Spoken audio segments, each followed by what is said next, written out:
the thrill and delight of teaching this class of stories and storytellers. Oh my God, that's me spotlighted. I've had the joy of teaching this class, and this was inspired. I've taught a lot of classes at Stagebridge, mostly people trying to find and tell stories from their life. So let me do just a little housekeeping before I get to that. Then I'll tell you about the class. Housekeeping, in general, don't use chat, because chat gets distracting for people. And so just please don't use chat. If you need to send somebody a message individually for chat, then you can do that. But it makes it complicated. The other thing is, it's nice to hear people's response to stories, but if you have any background noise happening, please just go ahead and mute yourself, because that will make it much easier to hear. So that just take so use your own discretion about pressing mute. This is being recorded, and we'll share it afterwards. And about the class. So what happened is I've been teaching at Stagebridge for about 3 years now, if you count the pandemic, which is kind of time that you can't really count, except for Heather and Todd got married, so there was that. But for 3 years, I began sort of helping people work on developing whatever stories they were telling. And what I realized recently, I think during the pandemic, was I was walking around and seeing lots of boxes of stuff out on people's lawns, like really good stuff. And you could just go shopping by walking around neighborhoods, and it seemed that everybody had decided to like clean out their basement and get rid of stuff. And I would see things and wonder what the story was behind it. And I thought, God, we have all these things, and we seem to get more things. I have a bunch of things, and it's hard to know what to do with it, because I don't know about you, but I feel like I have enough stuff. So I'd seen what's her name, Marie Kondo's, tidying up and stories that, you touch this possession, and does it spark joy? And if not, out it goes. And people have been doing a lot of that. So I thought, wouldn't it be cool to sort of find the stories behind the stuff? And then I went and saw a show, where I zoomed into a show by my buddy Jeff Greenwald, who wonderful storyteller and travel writer, called 108 Precious Objects. And what he did is he's been a serial monogamist, been in lots of different relationships, but never has kids or family. He has traveled all over the world, been given gifts by the Dalai Lama and from treasures, and just all these wild treasures. He said, what do I do with them? And I thought, well, you could sell them, but like, what's the money for? Better to tell the stories of these 108 precious objects. And if I have the stories, then I don't need the objects. And what he did in this book was to say, here's a story of 108 precious objects. There's a photo of each one. And if this story moves you, let me know why and what it is. And then if when I get that email, I will, for the cost of postage, mail you that object, because I'd much rather you have it and I have the story. So that got me thinking about what we do with our stuff and our stories. And so that led to this class, Possessions That Spark Stories. And it's been a great learning experience for me. Really changed the way I think about things, as I've been dealing with stuff from junk in my office to stuff from when my mother died. And last night I had my brother over, when we began to go through this suitcase I'll bring out to show you, that had this black and red plaid suitcase that had the hundreds of letters my dad and mom wrote back and forth. Oh my God. When they were separated before the wedding, from 1952 in Cleveland to 1953, as my father drove out to LA and looked for work. So, we deal with stuff. So that's the premise for the class. And we've had prompts like, talk about a gift you've given or been given, or tell a story of a photograph, or talk about something that you gave away. or talk about one week was from a wedding. Um, talk about something old, something new, something borrowed, something blue, any one of those, or a childhood toy. And what we would do with each of these is we would take these little chimes like so, and we'd sit with it for a minute till images began to come up and then share stories with each other. And some of those stories were developed into bigger stories. Some are just story material, but it became stories of stuff. And what we have today is some of my favorite tellers, which is the entire class, whoever wants to tell, sharing their stories of stuff. And we're going to start with Claire, who I've known now for years, and I've just come to just love Claire's quirky outlook on life, her sense of humor, and and the wild adventures she has, and just the way she looks at things. So, and by the way, one thing is this: one thing that never works well on Zoom is applause. You know, everybody does this. It just all blurs out and cancels each other out, and you get a lot of weirdness. One thing I've found is sometimes nice after a story to be quiet. You can do the deaf sign language. Like if you were watching the Academy Awards, they did this, which was really great because the deaf actor won. So this is kind of nice. And then simply this, and thank you. So let's pull up Claire, Lily, and hear her story. I've just sent a little note. Oh, here we go, about recording to Lily. So it looks like I'm in the picture now for telling and recording my story. And of course, you know, this whole topic of stuff for me was very, very timely because I moved from an enormous big house to a little 2-bedroom house and was confronted with that whole, what do I do with my stuff? And this, well, shortly after I passed 70, you know, I really did wonder why I'd stayed in that big house. It was really more than enough for one person and 2 cats. I had 4 bedrooms and 4 sets of stairs. I had a big garage and a basement, and every room was packed with furniture and things, wonderful things that I'd bought and cherished. You know how it is. You go someplace and you just love this little thing. But I knew that my house was worth a lot and the profit would help me secure my retirement.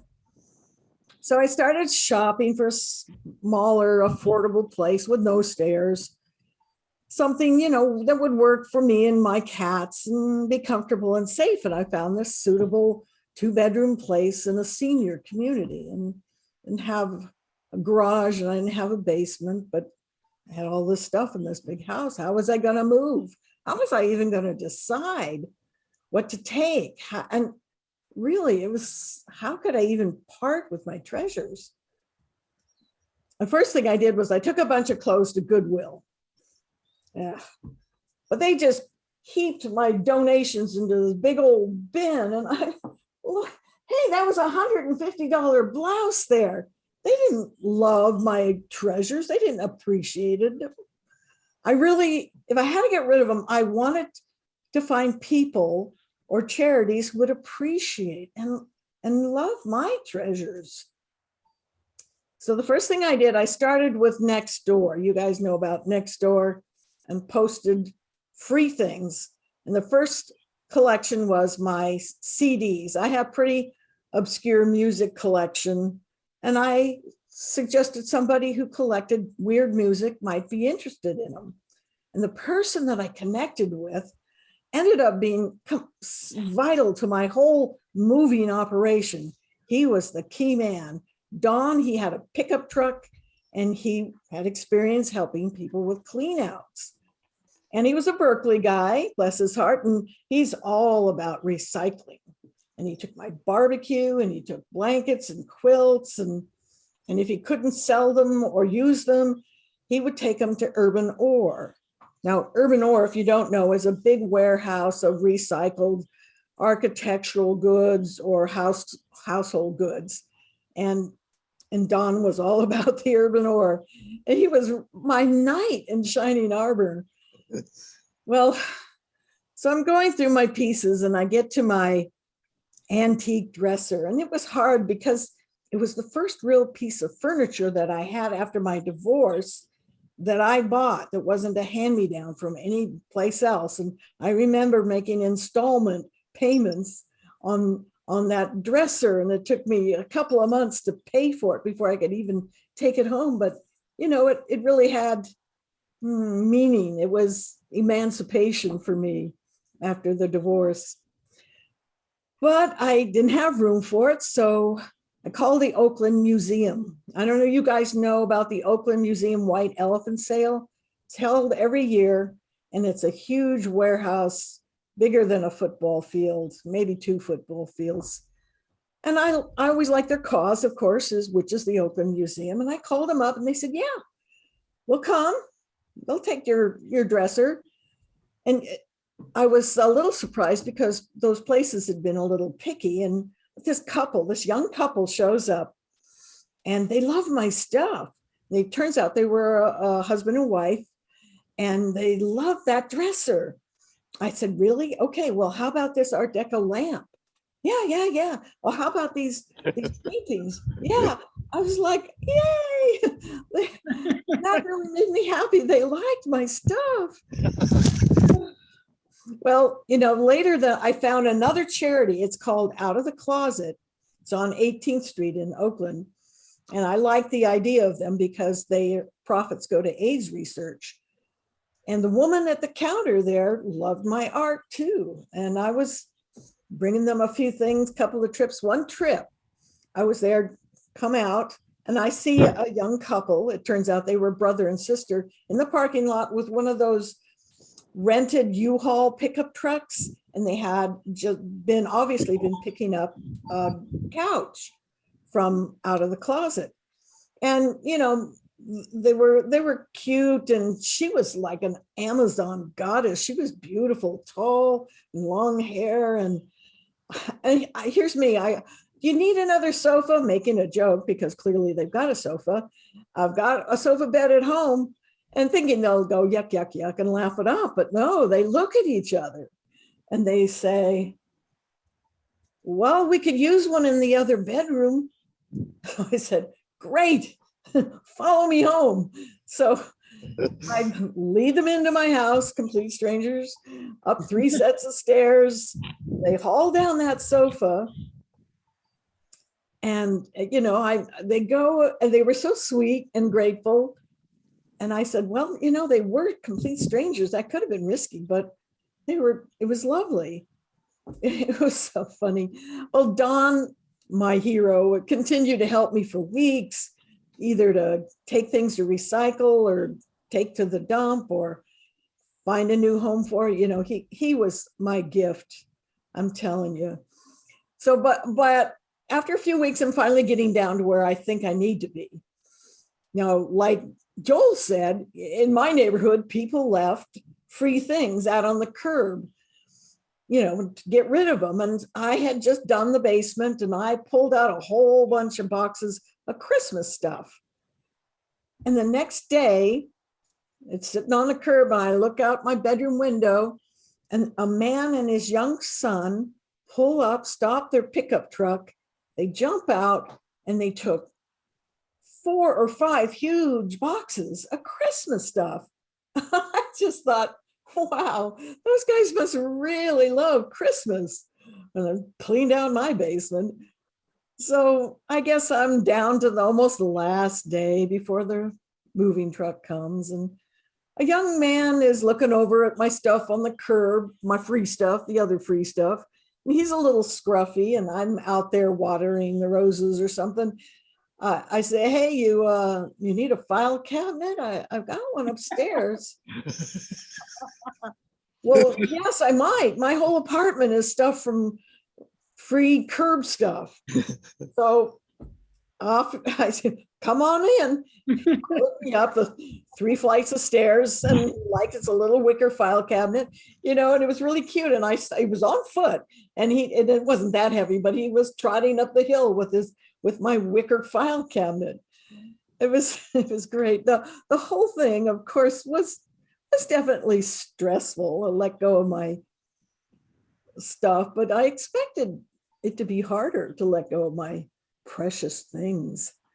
But oddly, I don't even miss the stuff.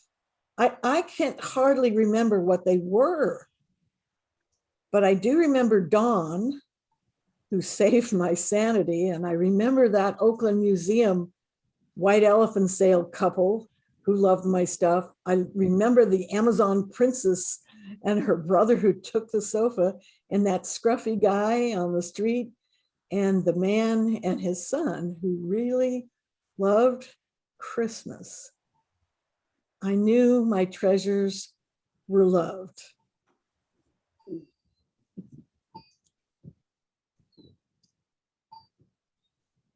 Thank you. Thank you, Claire. Oh, I'm so glad you retold that story. That was a story that came up in the beginning of the class, and it felt like it laid the foundation for the class. And I've referred back to that one again and again as I've been cleaning out stuff around here. And it really taught us something. There's an old Jewish saying that said, a baby's born with clenched fists and we die with open hands. And there's a way of giving stuff away that I just love that spirit there. I also love something it illustrates about storytelling, which is every story, while it explains and teaches something, it also poses a question. And this one poses like a really specific question, which is, what is Don's phone number? Because everybody wants Don, and I see Sharon. Berkeley guy. I'll put it in the chat. Now later we'll reach out to you. Those of us in the class can reach out to you for that, because I was thinking, well, I want Don's phone number. But thank you so much, Claire, for that You're story. welcome. Now we got a treat from a storyteller who I've just so loved having in class, in this class and other classes, who brings such a particular style and a kind of grace and wisdom and poise to telling stories. I just love to listen to everything she heard. And she told this one in class. And when we were talking about what to retell, this was one that came up. So I want to welcome Sally Holtzman. Sally, tell us a story. All right. Hello, everybody. This story is based on the prompt of a present. And to celebrate my 60th birthday, which was some years ago, I decided that I would get myself a present that I had wanted since I was 10 years old and asked for years and years and never gotten it. But I was going to give myself that present when I turned 60. You see, I was going to buy a horse. I'd always wanted a horse ever since I was 10 years old. When I was 10, my parents sent me to boarding school in Chicago from my home in North Carolina. It was called the Town School for Girls. That's them calling, Sally. Ignore them. Oh, all It's a right. boarding school calling. Ah, To ask for a donation. it was called the Town School. And its motto was, we make ladies out of girls. And do you know that one thing that a lady needs to know how to do?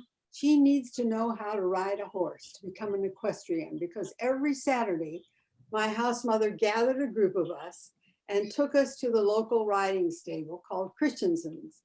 And there I learned to ride in the small arena, and I learned to gallop and jump in the big arena. And then I learned, I was capable enough that I could go out to the Bridle Pass in Lincoln Park. This was very prestigious to be able to do this. And my father bought me a brown riding habit and a brown derby, and I had my boots, and I would ride through the park, and I would think, oh, I was so grown up. I was so wonderful. And so I kept, then my parents moved to Chicago when I went to high school, and I became just a horse nut.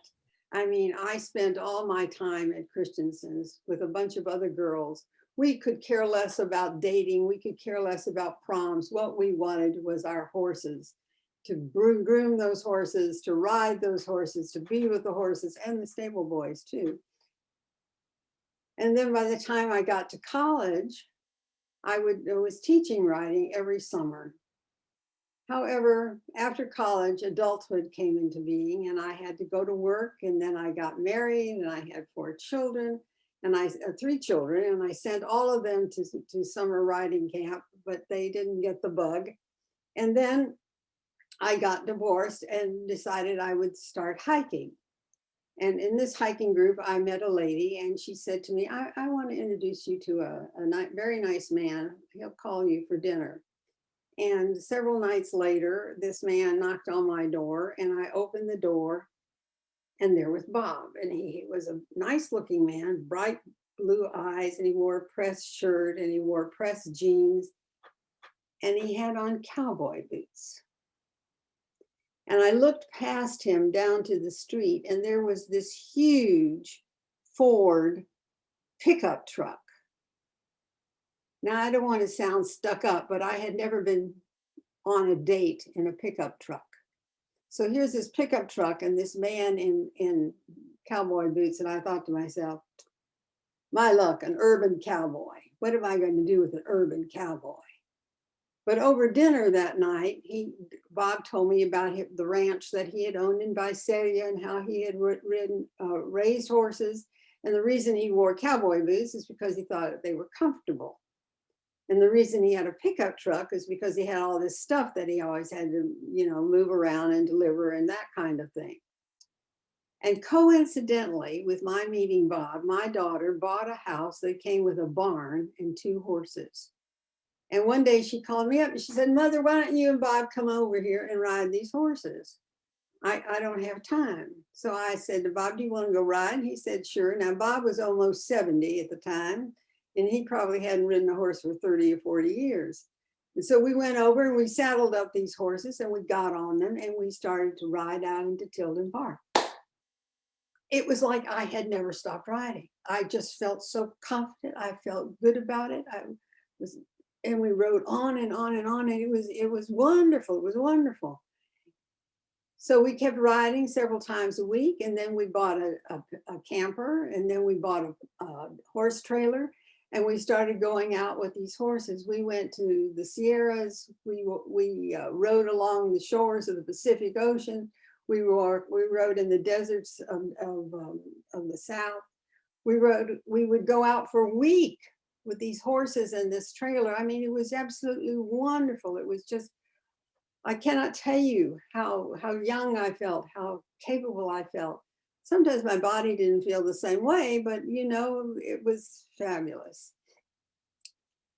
And so I have to tell you about the horses we bought, because they weren't just any old horses. These were Peruvian Pasos, and they were a gaited horse, and they went down the trail like this, pucka, pucka, pucka, pucka, pucka, pucka, pucka. And ride was so smooth, you could put a glass of champagne in your hand and it would never spill. These are fabulous horses. And so we had 10 years of a wonderful experience. Our horses, High Topper and Cesar, did not come in a box. They did not have a bow on them, but they were, however, the gift, the present of a lifetime.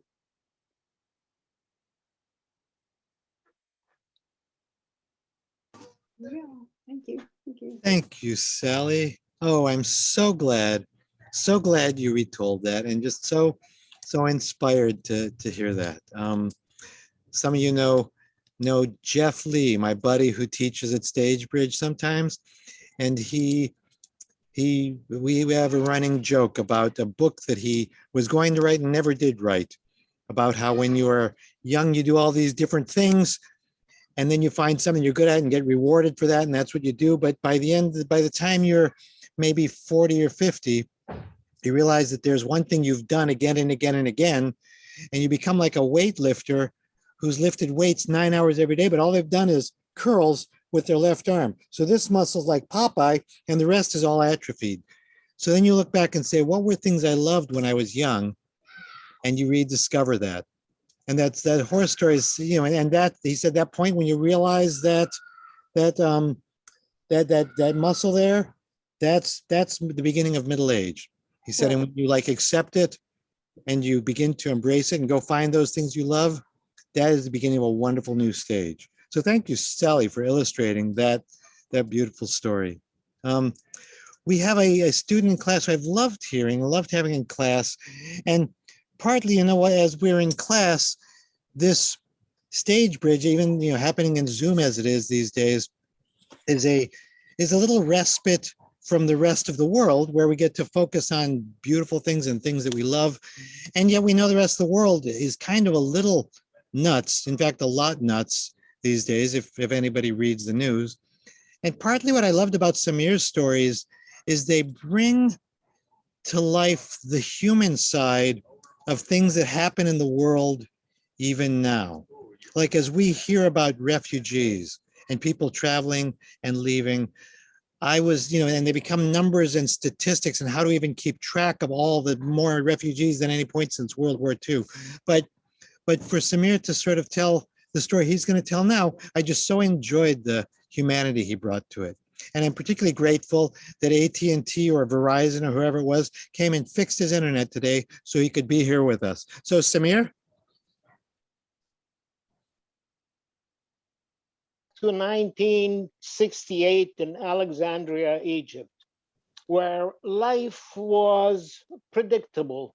Same thing every day. My father was the head accountant at Phillips 66. Every day he went to work. He had a side job as an accountant. He had his car, and he had the sporting club. The sporting club is huge. It has a racetrack. It has a golf course, 18-hole golf course. It had basketball. It had tennis, and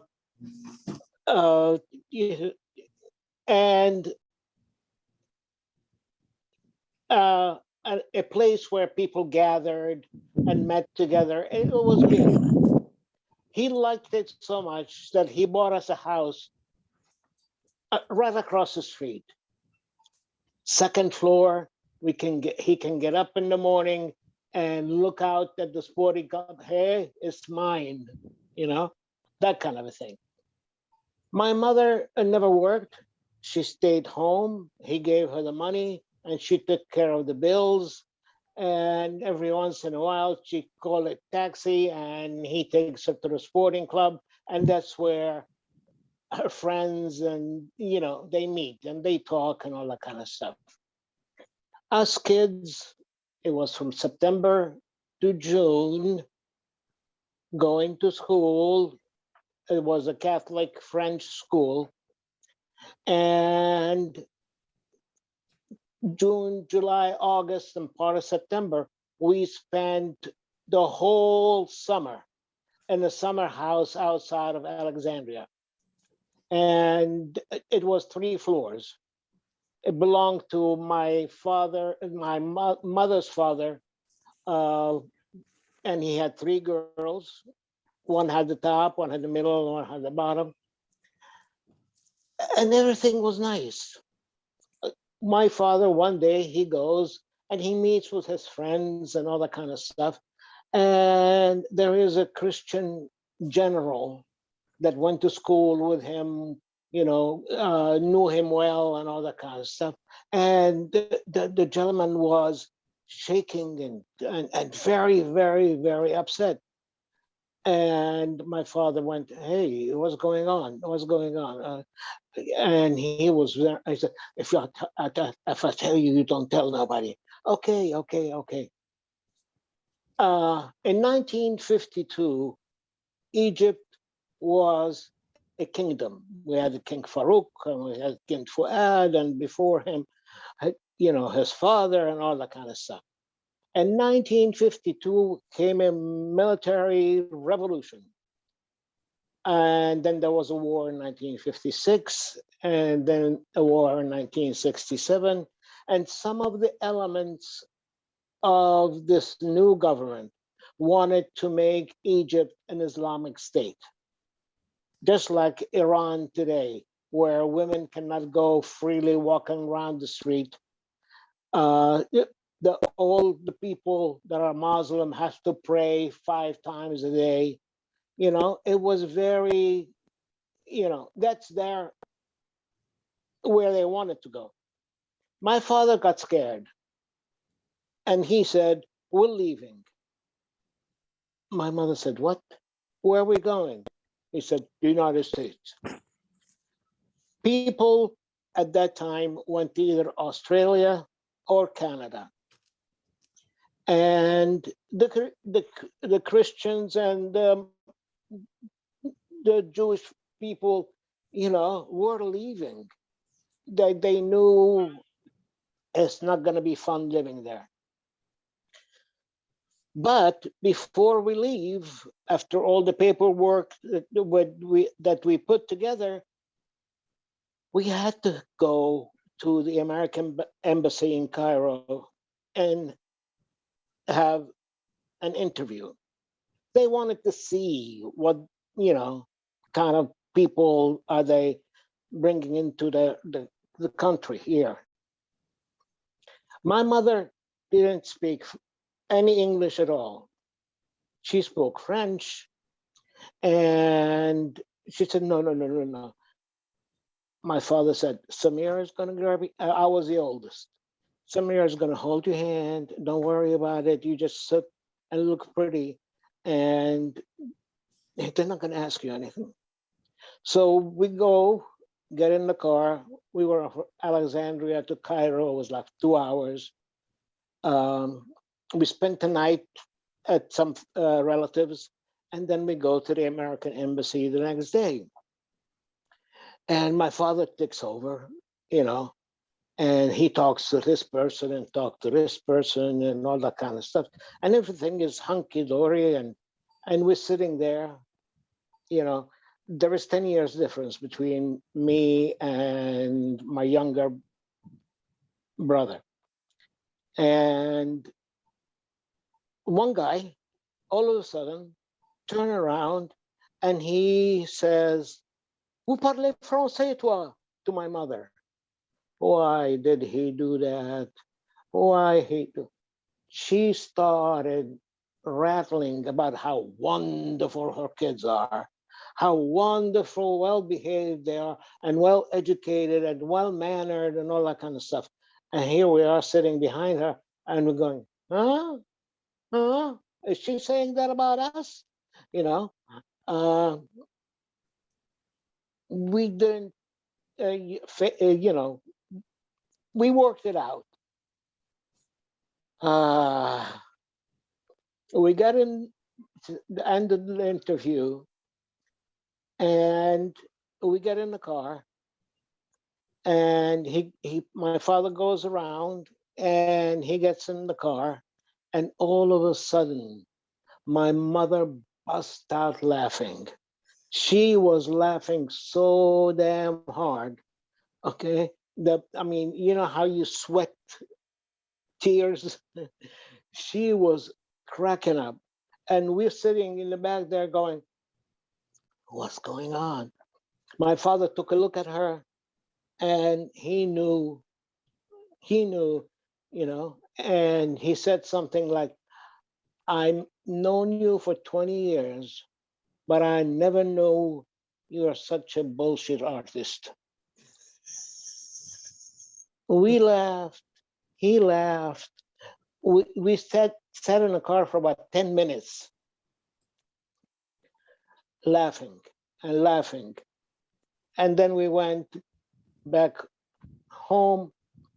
A year later, we found ourselves in Queens, New York, in Left Rock City. And we loved it. There was no way, it was free, to smell the air and know nobody's going to come and knock on your door and drag you out. Okay? No way that anybody can harass you because of religion. you know, knowing it is 100% of what it is to us to be an American citizen. The years go by, and he works at Bankers Trust, and he passed away. And by then I was here in California. And when I went, they asked me, what do you want? What do you want from his stuff and all that kind of stuff? And I said, nothing. I just want his wedding ring. I've been wearing this wedding ring for about 15 years. I never take it off.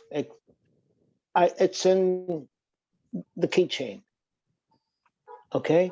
Because I don't want to lose it. I will always remember my father. Thank you. Thank you, Samir.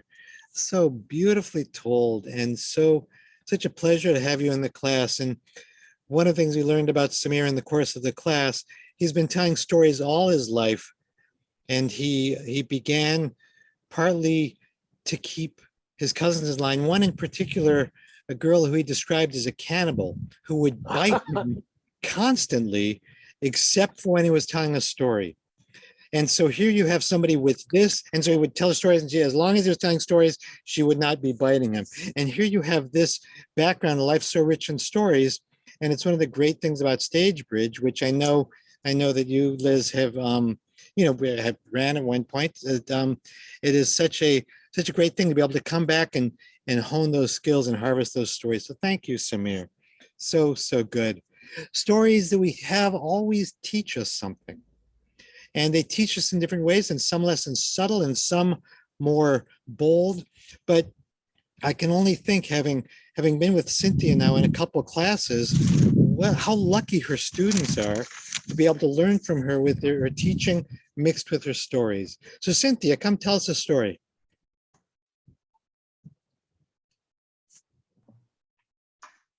When I was 3 years old, my parents and I spent part of a summer in Woods Hole, Massachusetts, and we went everywhere on my mom's bicycle.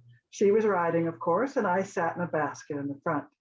Now, on the road we took most often, between Woods Hole and Falmouth, there was a lighthouse, and the road kind of went up a hill and took a sharp curve as it passed the lighthouse.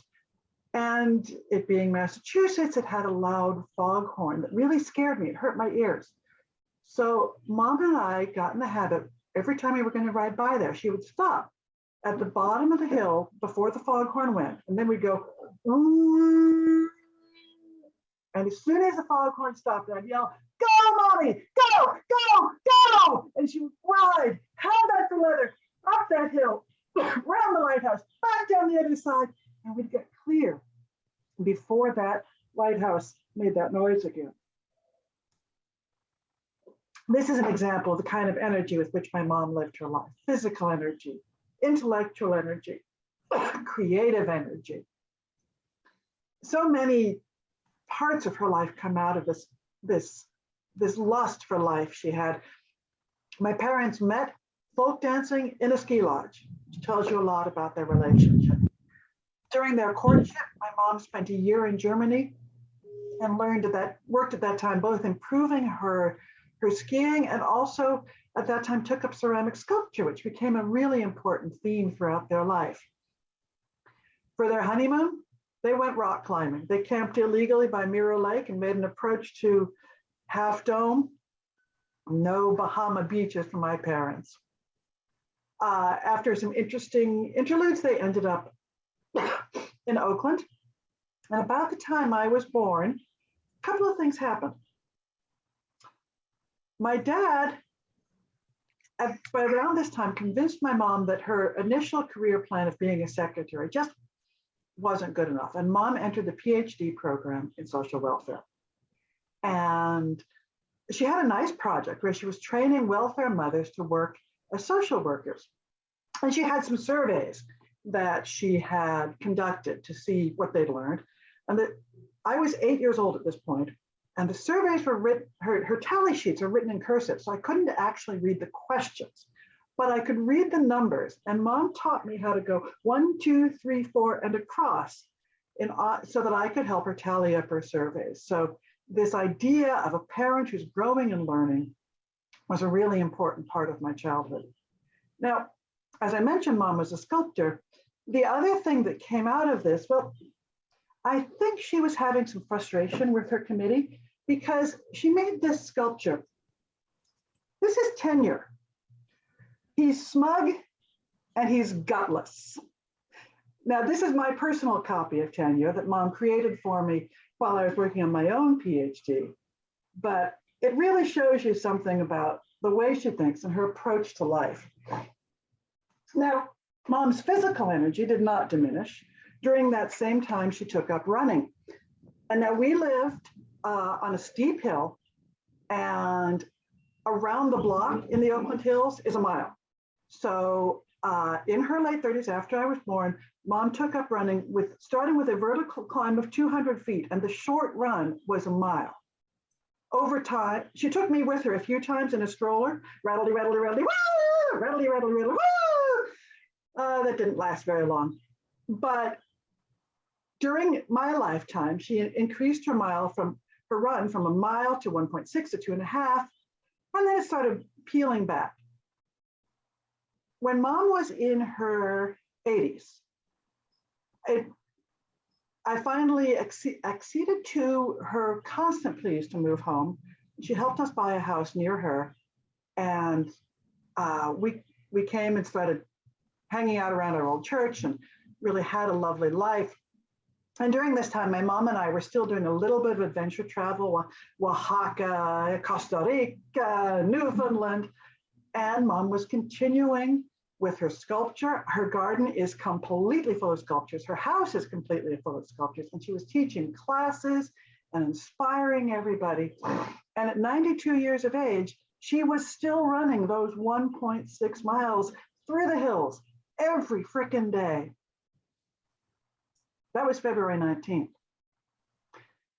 When you have an aging parent, there's this phone call you're dreading.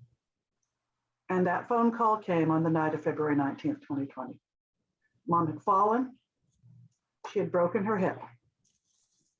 We spent a miserable night in the ER.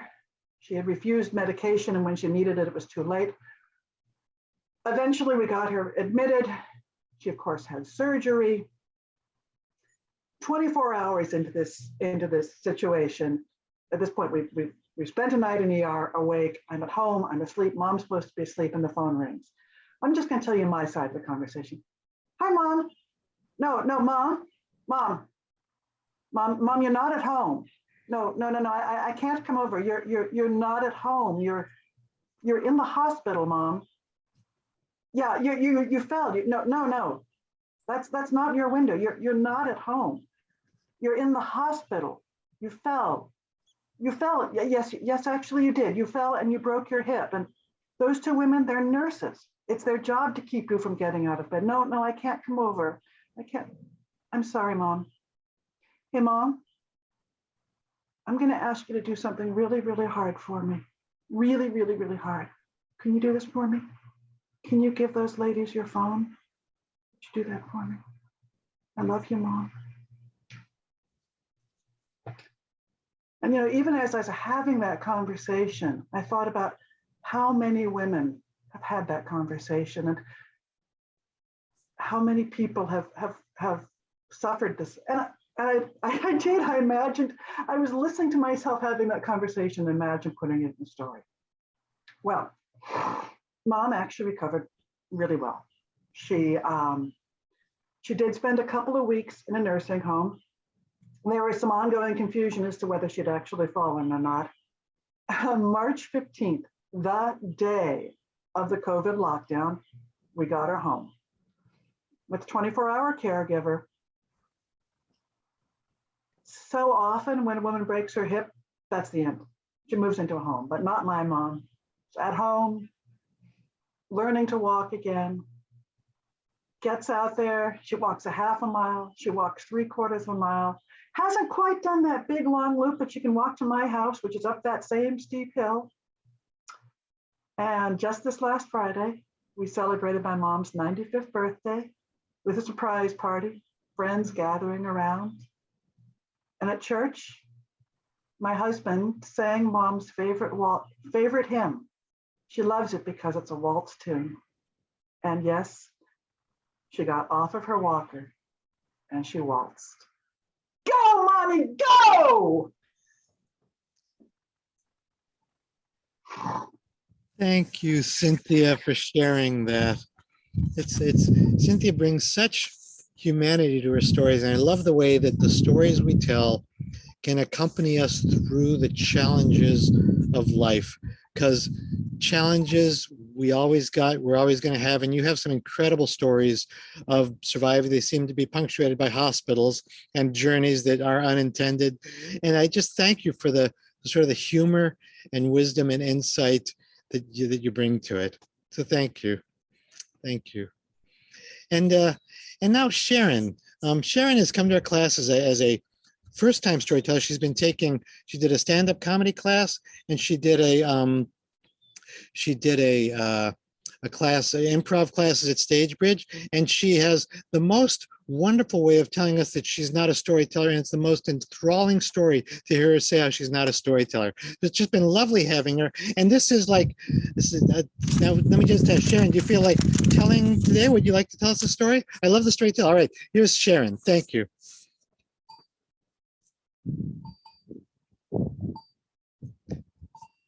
You may be muted. Here we go. There we go. Joel, Ben, Izzy, the Stagebridge schedule said I could take a class with Joel, Ben, Izzy. I could barely believe it. The worldwide famous storyteller was teaching at Stagebridge, where I had spent all my time taking improv classes and stand-up comedy. I called Lily. I said, "Is this true?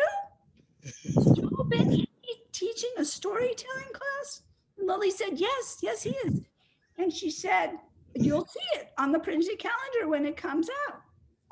So I thought, he's teaching a class and it's about possessions. I have a lot of possessions.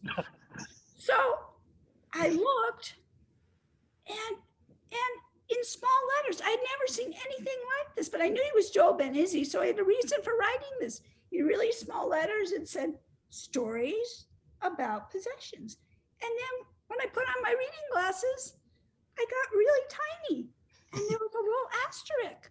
And on the bottom, it said, "A way to get rid of your possessions.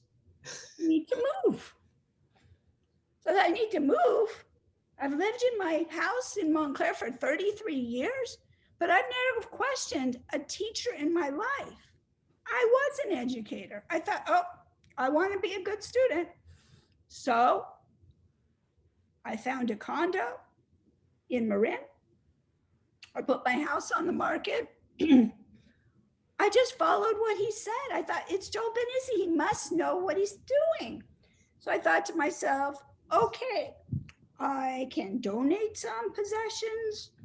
I can give them away to friends. But then I could even part with some of my Judaica collection. I thought maybe I could give up some of my dreidels on the brain.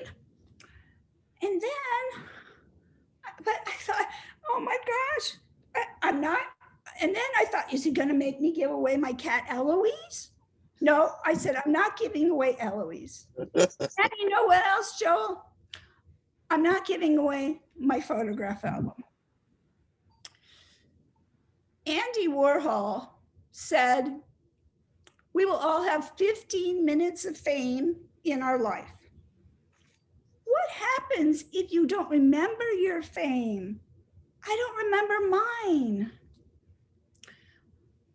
I was also taught in Sunday school, I'm Jewish, and I was taught that we weren't supposed to worship false idols.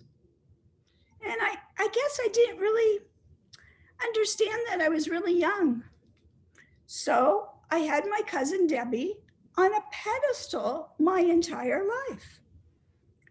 Well, my mother and my Aunt Susan were very pregnant at the same time.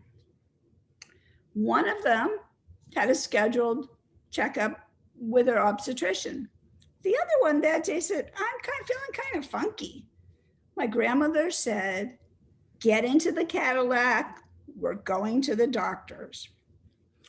When they got to the doctor said, oh, today is the day.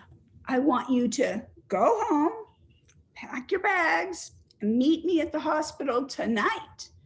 Well, they went home and they packed their bags because it wasn't like on I Love Lucy or the Dick Van Dyke Show.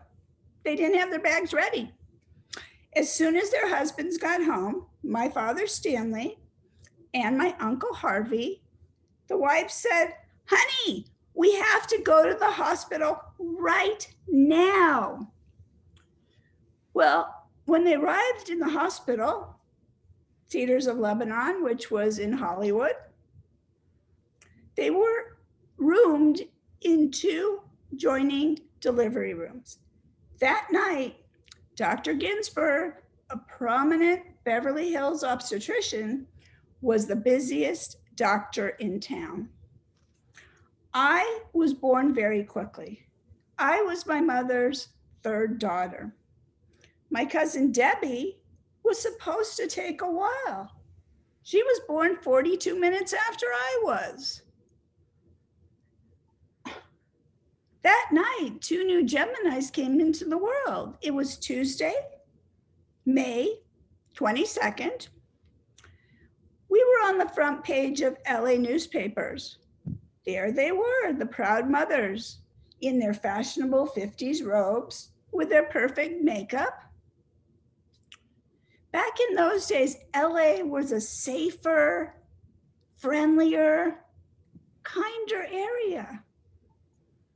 It didn't really matter that they printed our addresses in the paper.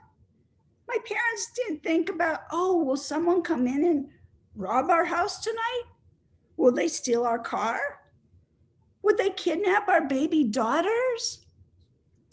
I like to think that one night my father, Stanley, called my Uncle Harvey and said, tonight's the night. Uncork the bottles of champagne. Put on the soft romantic music, because in 9 months from now, our babies might be on the front page of the LA newspapers. I hadn't seen Debbie for 30 years. We were reunited at my Aunt Susan's 85th birthday celebration.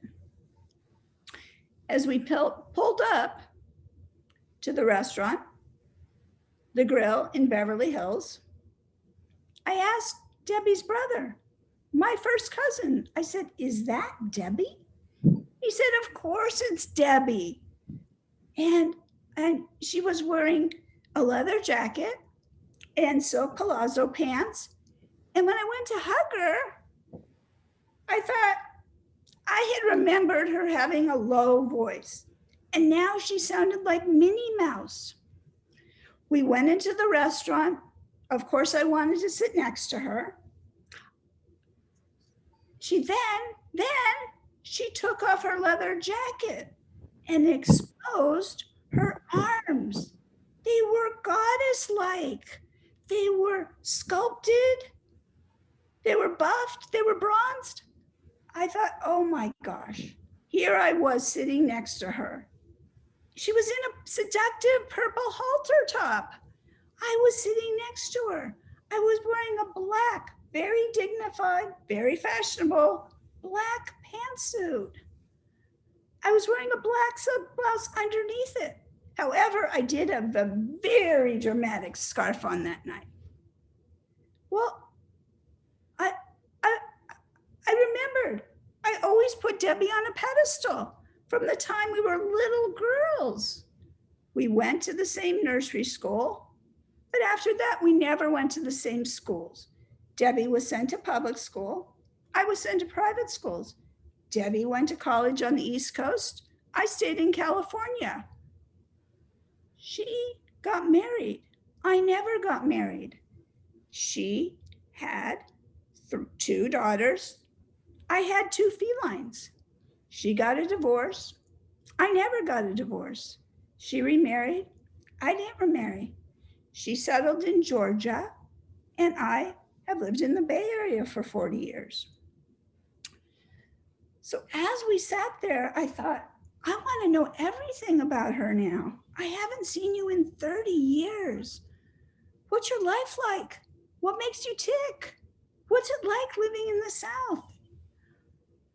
As she began speaking, I heard not one, not two, but three very racist comments. I considered jabbing my fork into her thigh, but then I thought, maybe I really shouldn't do that. As I hugged her goodbye that night, when I actually could start seeing the pedestal crumble that I had her on, I thought I knew that I won't see her again until my aunt's 90th birthday celebration, when the pedestal will have totally crumbled. Thank you. Thank you. And I think if we could go back, Lily, because I think there's a photograph as well to show from that story. Yeah, hold that up so we can see that. Sisters become mothers minutes apart. And which one was yours, Sharon? Which one was you? My aunt's not getting this recording. My mother was the prettier one. This is my mother, Lenore, and this is my Aunt Susan. All right.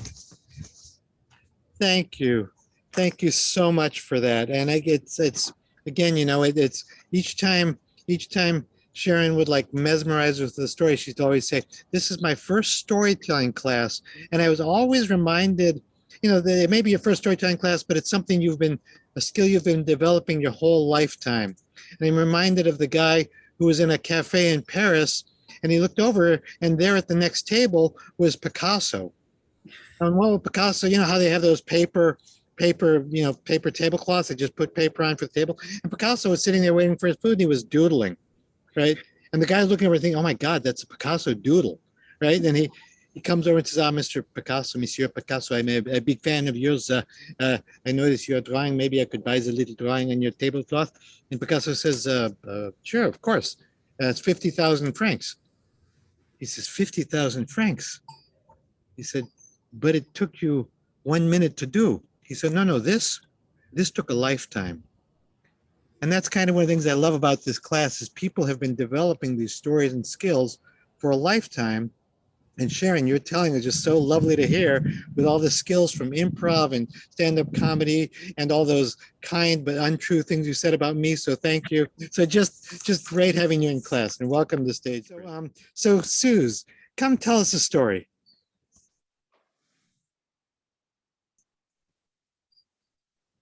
Now, I would be delighted. This story was prompted by prompts from our class. There's a tarnished copper tray sitting on a pecan wood buffet under my front window. They've been together for over 70 years. Once, the tray held a fat copper urn with 2 brass and wood handles and a spigot for pouring tea. A Russian samovar? My grandparents, who came from Eastern Europe as children, gave the samovar to my parents as a wedding gift. My dad turned the samovar into the ugliest lamp you've ever seen. The lampshade was goldenrod with brown whip stitching. I think it was made from goat skin. My dad died of cancer 2 years before I married, and my mom gave the copper lamp and its tray to my new husband and me as a wedding present. I put it in an inconspicuous corner of our living room. When we divorced, I got the wedding gifts from my side of the family including, of course, the ugly lamp. Well, I was downsizing, so I tried to give the lamp back to my mom. She didn't want it. So we agreed to give it to the Discovery thrift shop. Maybe it's sitting in somebody's house now and they love it. But I wish I hadn't given it away. Now I would like to know the origins of the samovar. Did my great-grandparents bring it with them from the old country? If I still had it, I could put a picture of it on the internet and maybe someone would recognize it. Perhaps that samovar used to sit on a table in a tea shop in Vilna, Lithuania. Vilna was the epicenter of Jewish learning in the 19th century. The light peeks through the lace curtain of the shop. It causes the copper urn to wink at the two elderly rabbis who are having their afternoon tea. One is the great Torah scholar known as the Vilna Gaon. His companion is the Dubner Maggid, the preacher of Dubno. During their conversation, the Gaon asks the Maggid, "Help me to understand. What makes a parable so influential? When I read from the Torah, there's a small audience. But when I tell a parable, the synagogue is packed. Why is that?" The Maggid replied, "I will explain it by means of a parable. Once upon a time, truth went out in the world as naked as the day he was born. And as a result, no one would allow him into their homes. If they saw him in the street, they would turn and go the other way. One day, when truth was wandering sadly in the streets, he spotted Parable. Parable was dressed in fine array. He wore a cloak of blue and red with gold trim. Parable, seeing Truth, asked him, "Brother, why do you look so sad? What is wrong?" Truth replied, "Oh, brother, things are bad, so bad. I am old, very old. No one wants anything to do with me." Parable responded, "I too am old, very old, but it seems that the older I get, the better people like me. I will let you in on a little secret. People like things in disguise, prettied up a bit. If I lend you my clothes, some of my clothes, you will see that the same people who pushed you aside, they will let you into their homes and be glad of your company." Truth took Parable's advice and put on the borrowed clothes. And from that day to this, Truth and Parable go out in the world hand in hand. They make a happy pair. Thank you. Thank you, Suze. Thank you, Suze. And I hear that. I love the way you blended that story together. And of course, I also personally love it that my part of my family is from Vilna. I'm sure we are 39th cousins, as they say back in the day, if we trace it back there. It's just been great having you in class, and welcome back welcome back to the Bay Area, and to welcome to Rossmore and the storytelling group. They're very exciting. So we have all lived through this amazing time in history, which is just kind of a wild time that I don't think any of us really saw coming. And it has been a difficult time and a time of strange, surreal moments. But there's also been some gifts with it. And for Stagebridge, all I know is one day we were telling stories in the church in Oakland. And then the next week they said, don't come to class. And I still have a little rug there somewhere that I'm supposed to pick up, hidden like up in somewhere in that church that I used to use in that other classroom. If you remember the one you could never find, Sally, you remember that classroom? It's like walk back through a maze to get there.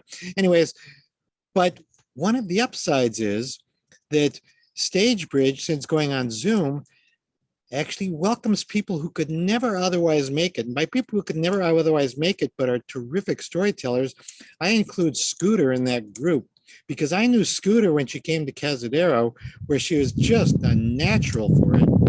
And she was living far away, but she came with her son, Michael, who was like a singer and actor and dramatist. It was just terrific. So when Scooter came, it was just a gift. And I loved hearing her stories there. And then when she came out here, I realized she could come be in Stagebridge. So she found her way to Stagebridge. And it's just been great hearing your stories, Scooter. Scooter, tell us a story. Okay. I am gonna tell you a story. 1 second, sorry. Okay.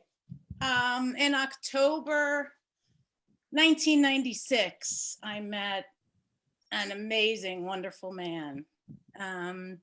It was at JFK Airport in New York. I was in the airport bar with my mother and her sister, my Aunt Gloria. I was taking them to their first ever trip to Italy. They were both, I guess, about 70 years old, had never traveled across an ocean. So they were both real nervous about that. And they were also, for some reason, very nervous about missing the flight. They wanted to get to the airport early. We have to get to the airport. What if something happens? So we did get to the airport very, very early. And we ended up at the airport bar. In the airport bar, there was a man sitting drinking Captain Morgan's and Coke. And he was immediately very friendly. He was a little loud, but kind, had a great smile, funny. And most of the time that we spent talking, he was focusing on my mom and my aunt. He was doing all kinds of tricks with coins and taking their scarves and doing tricks with his cigarette. He really started to put them at ease. And we all spent a nice amount of time there having a nice conversation. He shared with us, after asking us about our travel plans, that he was headed down to South Carolina to visit a friend to go hunting. He was coming from Valley Forge, Pennsylvania, and driving to JFK, he was on the Belt Parkway, which is a highway in New York. And the drawbridge went up and he got stuck and sat there for a very long time. And by the time he got to the airport, he missed his flight and he was going to be stuck there, I think, for the night. So I thought, like, first of all, I never saw the drawbridge go up, and I lived in Brooklyn my whole life. So that was funny to even know that that drawbridge worked or went up. But anyway, we all drank and smoked cigarettes and laughed, and before you knew it, the time had come for us to leave. DJ, this lovely man's name, DJ and I went up to the bartender to pay our bills. And as we were waiting there and the bartender took our credit cards, he looked straight into my eyes and he said, "Christine, can I just tell you that I think you are painfully beautiful, and I would be honored if you gave me your phone number." Well, in that moment, he swept me off my feet. I did give him my number and we did the long distance dating thing for a while. Within about 6 months, I was able to get a transfer from my job. And I moved to Philly and he moved to Philly and we lived in Chestnut Hill, cute little apartment. And we were really madly in love with each other. The world was our oyster. We both were making great money. We traveled all over the country. He had family in Pittsburgh. My family was in Brooklyn. So on weekends, we would kind of switch off and go visiting them. But whenever we had free time, we liked to go to this little paint your own pottery place in Chestnut Hill. And you could bring your own bottle of wine and sit, and they had music on, and we'd paint pottery, and we made so many things for each other and for other people. But one of the things that he made for me that is my absolute favorite gift was a coffee mug. And he painted this, if you could see it. The size of it was nice because it's a nice big mug. Had a nice handle that my whole hand could fit through. And it was this color green, and on the bottom, if you could see that, in his little handwriting, he wrote, "For my Christine, love DJ." My dear. So in about 1999, on Christmas morning, DJ passed away suddenly. And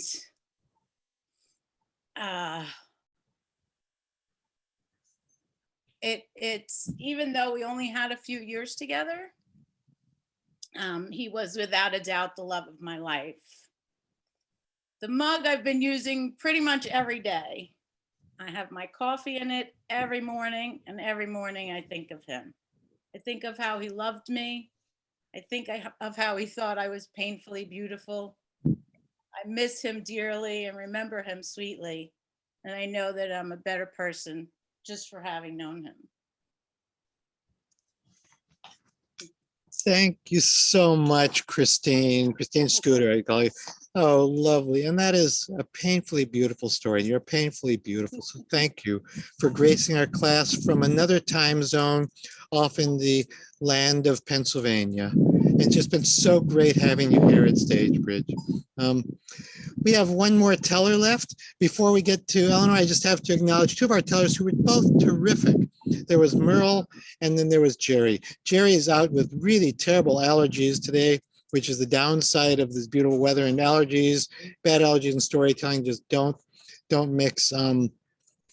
So Jerry couldn't be here, and Merle is off traveling somewhere. But I just want to thank both of them, and I hope you get to watch this video, and we can tell you just what a delight it was to have you in the class and to hear your stories, because it was just really very much appreciated. I've known Eleanor for several years now, since I first began to work with her on stories for a program she was doing about stories about death and dying. And Eleanor was actually, because she was on the board of Stagebridge, was the one who brought me into Stagebridge, which I am grateful for because I've so enjoyed working. And Eleanor has a story of a gift. Eleanor, can you tell us one last story?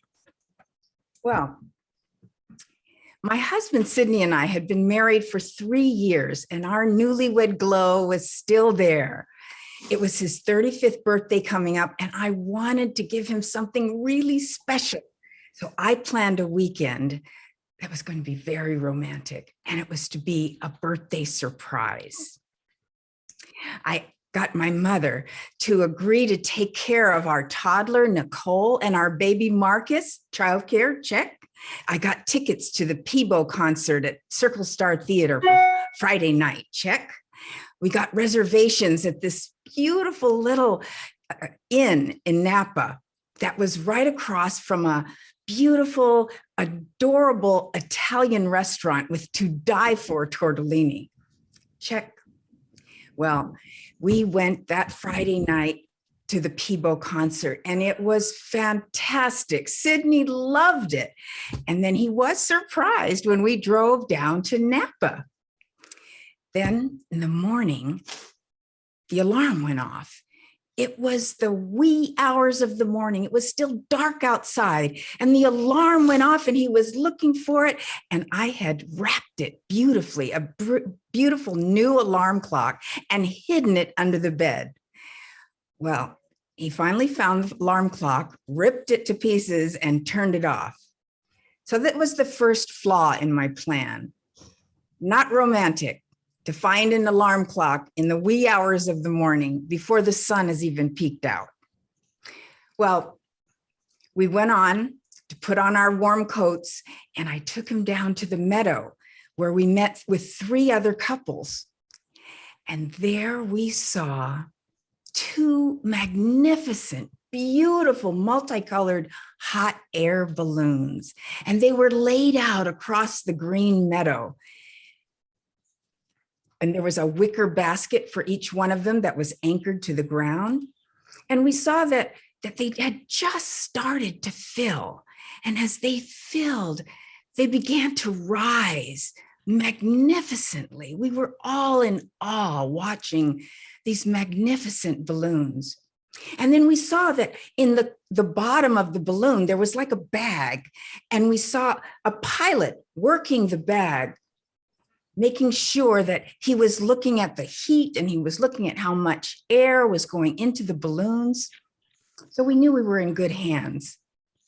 Well, they asked, who's going to go first? Who wants to take the first ride? They were going to have 2 rounds of hot air balloon riding because each basket could hold 1 couple and the pilot. Now, Sydney and I, very uncharacteristically, said that we would go on the second ride because we wanted to enjoy the champagne breakfast with croissants, everything that was laid out so beautifully. And we wanted to watch the balloons and the first couples that went up and flew away. So they got into their balloons, the workers unhooked the anchors, and the balloons began to rise into that blue, blue sky. The couples were leaning over, looking over at us, and they were all waving. We lifted a glass of champagne to them, and we thought, we can't wait for our turn. Well, we watched them glide through the air. We watched them as they went through, looked like they were going through the clouds. So beautiful to see. And then they began their descent. And we thought, it's almost our turn. So everyone we were put in a truck, and we started to go to where the balloons were going to land. The first one landed beautifully. It just landed so gracefully. And the couple was laughing, and they climbed out of the balloon, and the other couple jumped in, and we could see that the pilot was ready to go on the second ride. Our balloon hadn't arrived yet. It was still way up in the sky, and it had begun to gust, and it was getting chilly. Sydney and I put our arms around each other to keep warm, but we were watching as our balloon seemed to be carried or steered or pushed through the sky now. We watched. We were all told to get back in the truck, and we started following the balloon to see where it was going to land. And it began to come down very quickly. And when we arrived at where we thought it was going to land, the wind had gusted up, and the balloon was carrying the basket sideways, dragging it across the meadow. The people were just slammed against the side of the wicker, and we could see that the pilot was working furiously. And then, with horror, we watched as a fire spewed out, and the couple jumped out of the wicker basket and rolled on the grass. And we saw again the pilot was trying to fix the envelope. He was managing to drag that basket to a stop, but it was on its side, motionless. workers came and righted the wicker basket and put the anchors down. And then the pilot worked the balloon until it righted itself. It turns out that there wasn't a fire. The fire had spewed out of the envelope, but it didn't burn anyone. And the wicker basket was waterproof. So that was wonderful. The pilot got out. He took care of his shaken customers. He looked at the balloon. They gave each other the thumbs up, the workers. And then he turned to us and he said, "So guys, everything's good. You ready for your ride?" We looked at each other, and then with one accord, we said, "No, we're good right here. Thanks. Well, after 43 years of marriage, we have never tried to ride a hot air balloon again. Although every time we see one, we think about Sydney and his 35th birthday surprise. And we laugh, and we've had many, many laughs over the years about that birthday surprise. Thank you. Thank you, Eleanor. Thank you, Eleanor. And thank you to all the storytellers and all the story listeners. And I just want you to think for a moment about where we've been. And those of you visiting have gotten just a glimpse of where we've been in the class. We were just at a balloon in Napa. We've been to see a mug in Pennsylvania, a samovar in Vilna, earrings from China, a sculpture from the Bay Area, I think El Cerrito, a newspaper clipping from Los Angeles, a wedding ring from Alexandria, Egypt, a horse and a man in cowboy boots, and a 4-bedroom house filled with stuff in Rossmore. So I just want to thank everybody. Let's hear it for all the tellers. And also for those visiting, I hope you'll get to hear Jerry and Merle sometime, because they're both wonderful, wonderful tellers. I want to thank the Stagebridge for trying this new class, which has been really fun. It was an experiment to see what would happen with this topic. And I think I'm so pleased with what we learned and the stories we heard. For those of you who are watching and maybe don't know Stagebridge, as I think some of you have referenced, you can look at the catalog and you can see, and I think there's still time to sign up for classes.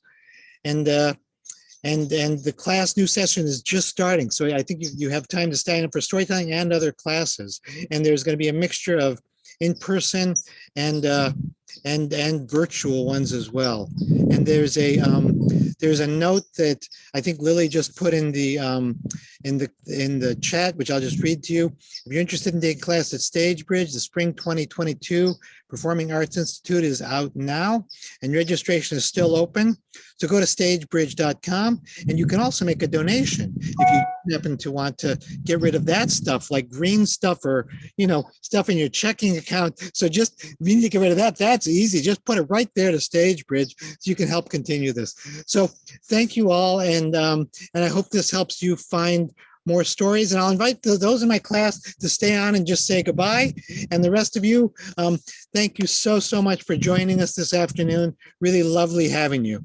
And Stagebridge Lily, of course, stick on, as well as Jonathan and Amitas as well. So thanks much, everybody, and bye-bye. And you can go to the gallery if you want and zoom out and say goodbye to everybody.